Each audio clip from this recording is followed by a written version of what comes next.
Good afternoon. Welcome to day 8 of the 43rd edition of the Toronto International Film Festival. That's the most enthusiastic response I've ever heard from that. So yes, thank you for being here. My name is Kiva Reardon, and I'm a programmer at TIFF. To begin, we would like to acknowledge that tonight's, or rather this afternoon's, event is taking place on the treaty territory of the Mississaugas of the New Credit and the traditional territory of the Haudenosaunee, the Anishinaabe, and the Huron-Wendat, and we are grateful to have the opportunity to work in the community.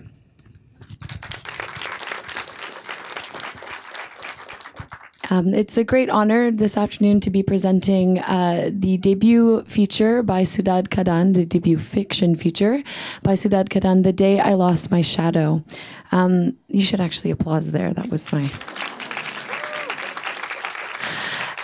The film takes place at the outset of the war in Syria and follows the story of a young mother who is trying to maintain a sense of normalcy, largely for her son.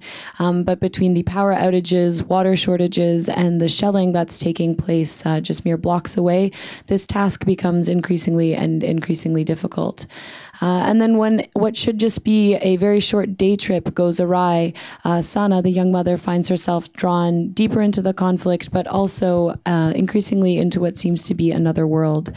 After working largely in documentary and around refugee experiences, Soudade makes an evocative and assured shift to fiction. She avoids the usual narratives around war in favor of immersing her audience in the emotional world of her characters. The Day I Lost My Shadow exudes a visual poetry while charting metaphors around loss and separation, not just from one's family and loved ones, but ultimately from one's own sense of self. This film is eligible for the Gulch People's Choice Award. This year we are voting online, so you can do so at tiff.net/vote. Soudade Kaadan was born in France and is of Syrian descent. She studied theater criticism at the Higher Institute of Dramatic Arts in Syria and filmmaking at the St. Joseph's University in Lebanon. Her work includes the documentaries Damascus Roof and Tales of Paradise in 2010 and Obscure 2017. And The Day I Lost My Shadow is her first narrative feature. It also just premiered at the Venice Film Festival, where she won the Lion of the Future Award, which signals the most promising filmmaking debut of all the sections. So please join me in welcoming to the stage Soudade Kaadan.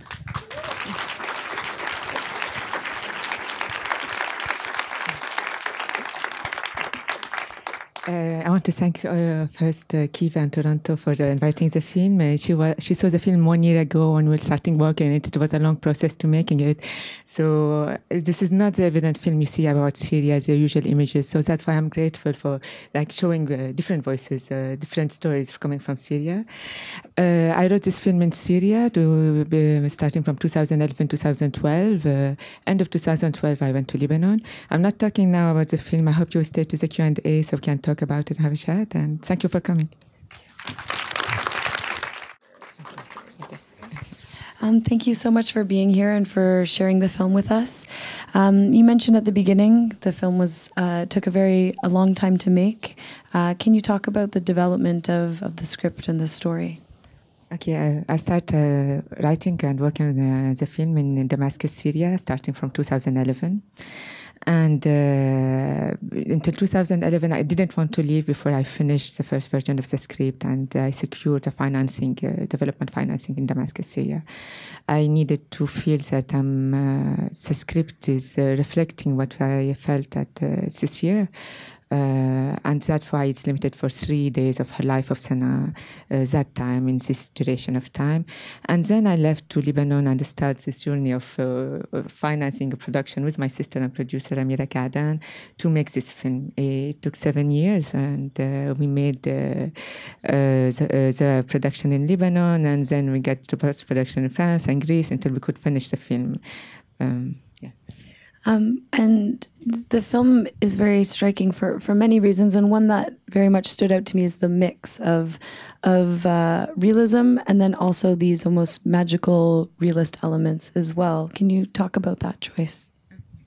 I don't believe in separating genre. I think movies and cinema is beyond the genre definition. So even with my documentary films before, I used to make documentaries before the war as documentaries.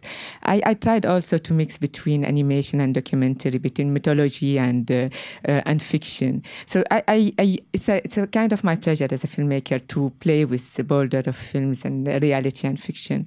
So when I started to work on this film also, it was like the natural, or I didn't think I want to make a film who mix those genres. It's how this project imposed to me and how I started to write it. So it's starting with realism of life in Syria under the war, with the electricity cut, with the gas problem, with the cold winter and the bombing nonstop. And it shifts when we go to we cross the river to the fantastic level of shadows. For me, at this moment in Syria, I felt it was the only way to express how I felt. As magic realism is my escape to tell the story without being too graphic about what's happening in Syria, because the emotions, the pain, and the images of coming from Syria, if we continue at this moment to present that directly, it would be beyond. For me at this moment, beyond the realism of image. So I also needed as a filmmaker and as a Syrian to represent the story as this fantastic level of losing shadow with a subtle touch. So it's not a film. I would like to open it up to the audience if there are any questions. Raise your hand nice and high. I will also repeat the question for the benefit of people who might not have heard.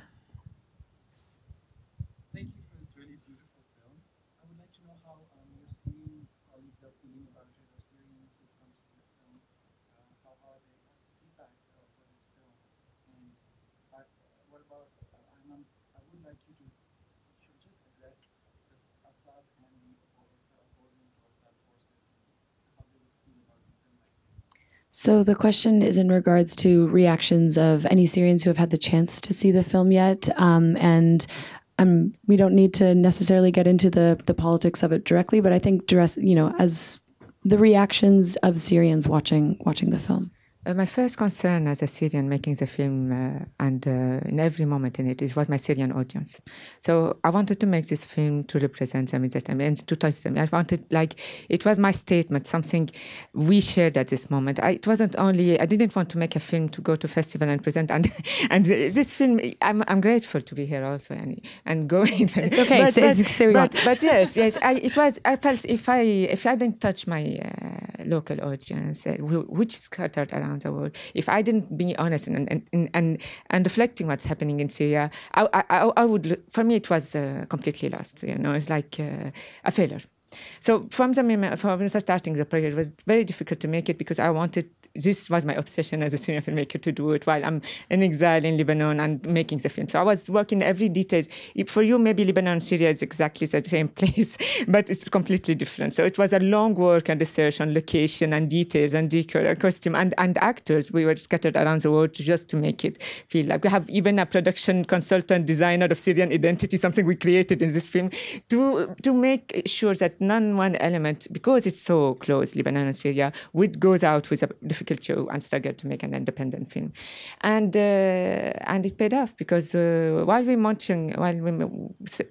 Syrians watched the film, and I have many reactions, and one of the most beautiful reactions saying is like, I feel it's the first film coming from Syria. It's the first time someone talking about what's happening inside houses, not following snipers and the action of the war and as exotic of the war and something, there's now this approach of how to see the war in Syria in action, while what's happening inside the houses with the women, with the families, what's happened when they are suffering and trying to survive the day in dignity just to continue living and not thinking of tomorrow if it's coming or not. So the reaction of the film was already for me even before Venice, like when I have testing audience and people saying, how did you shoot in a besieged area? And like two activists were asking this. And this means, for me, this question is like, already you feel like when you make too much effort and then it's suddenly you have this question, you feel that's it, it wasn't for nothing, all this work. And also the reaction also of Syrian after the award in Venice was amazing and beyond words. The reaction of a film arriving here and talking about the world in a humanist level without propaganda, it's something it's rarely seen, and like this sharing moment. And yes, I was overwhelmed with it.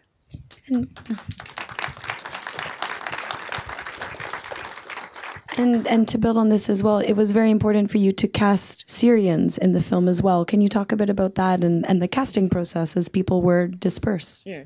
So it's very easy to say I'm in Lebanon and all Syrians scattered around the world. Let's do our actors staying in Syria because we are very independent, difficult production. And I didn't want to. As the first, my concern is not, I didn't feel someone can represent the story as someone who felt it, So we started a long casting in around the world, in France, in Berlin, where there's most of Syrian are now, and in France, and we came a lot, and we end up with the 4 main actors. One is as a refugee in Paris, one in Berlin, one is living in Lebanon, and one in Syria. So the 4 main actors that you see in the film, which is Sana, Reem, and Jalal, and Mahmoud, are come from 4 countries. The other casts, most of the actors, like 99% of the actors you see besides them, are coming from my community in Lebanon, who asked refugee, who asked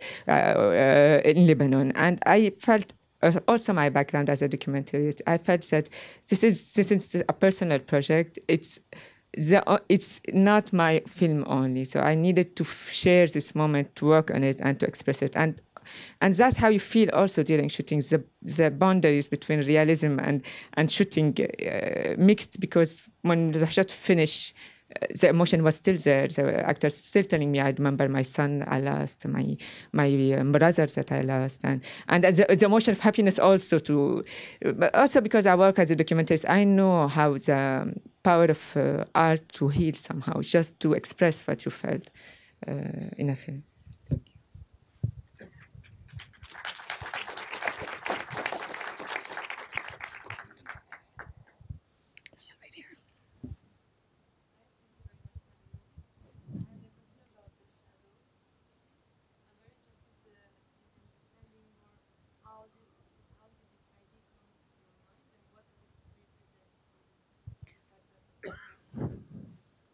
So the question is in regards specifically to the shadows and how you came to this idea and what it specifically means to you as well.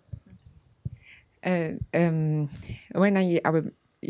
thing is, when I started to work on the script, I didn't know that I will make a film about losing shadow. And my starting point is I can't express, I couldn't speak, I couldn't make films. I felt at this moment is words and films and cinema is beyond the able of expressing this moment, the horror of it, and the pain of it, and everything. So I have only just question is cinema capable of reflecting this? Is it capable of reflecting war, the horror of it, the emotion of it? I felt it's not capable. That's what my starting point. But I said, let's give a chance and watch all and search in films and images of massacre in the war and World War and the Holocaust and stuff. So I was like searching a lot of stuff to see how you express this, and like by completely as I end up on images of Hiroshima, and if you see the images of Hiroshima, it's horrifying image of black and white where the city completely destroyed. And I invite you to just when you finish the screening to look to it, and you see the burned nuclear bomb only left shadows of the people, as because it's a nuclear light bomb, it left shadows of the people on the ground. And at this moment, the image, these scary images of shadows always on the ground forever. You still see it until now. And I felt for me at this moment I felt this is what's happening in Damascus, but the opposite. We're still walking alive, but without shadow. For me, at this moment, it was logical. This image that we arrived from this and this, it's completely logical. Maybe now I'm narrating it, you don't. But I felt at this moment, this is that image I want to talk about. Sometimes it's harder that you're still alive and you witness this and you continue while staying alive and acting like you're normal and nothing happened.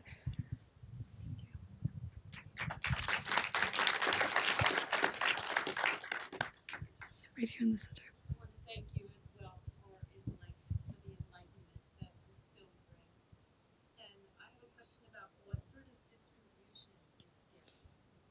Our sales agent is here, I think. Is Nathan still here? I don't see. I can see from far away, so he's here. So I'm hoping it will. It's not an easy film as an art house. I think Syrian art house who's not creating direct images and not trying to explain what's happening in Syria. There's this need to have these images of movie from Middle East that explain and analyze, and you go out from the film and you say, yes, I now understand Syria, which is not my main point. But we're hoping with this with Nathan, with Stray Dogs, and with the festivals here, because he's going different festivals that get attention of people and maybe later distribution. I think if you take with Nathan after the film, you know it. And you will be doing some festivals, very shortly after this as well. Do you want to mention a few of them? Yeah, it's a film is going to Busan Film Festival, BFI Film Festival, Rotterdam Film Festival, it was in Venice, and the premiere in the Arab region is in Guna Film Festival. Yes. In Egypt. In Egypt, yes. Yeah. Yes, right here.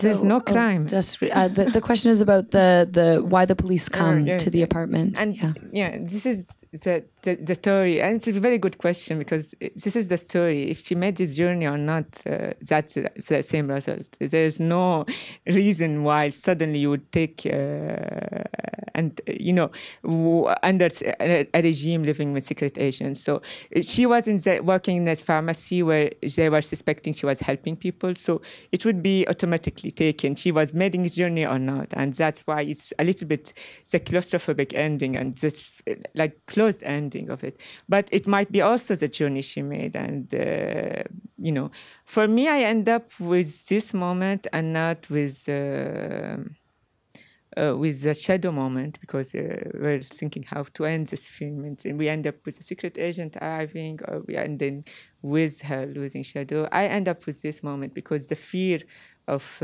someone will take you in any moment and you lose a family is sometimes harder than this moment, and that's why she told him not to be afraid, and so and I think every Syrian lived in it. Right here.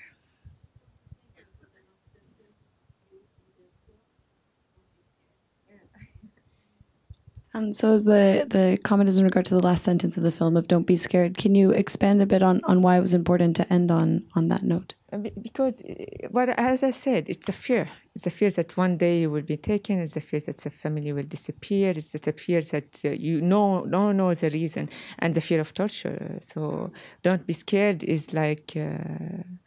She knows he will be scared, but she knows at the same time he will be strong. He already, you see him in the beginning of the film acting as like a father, even if it's like 6 years, and he's taking. So she knows he's capable. She wants to tell him that this moment, this scary moment that is arrived, she only wishes that he will be stronger than her and might not lose his shadow after. We have time for about one more question right here in the middle.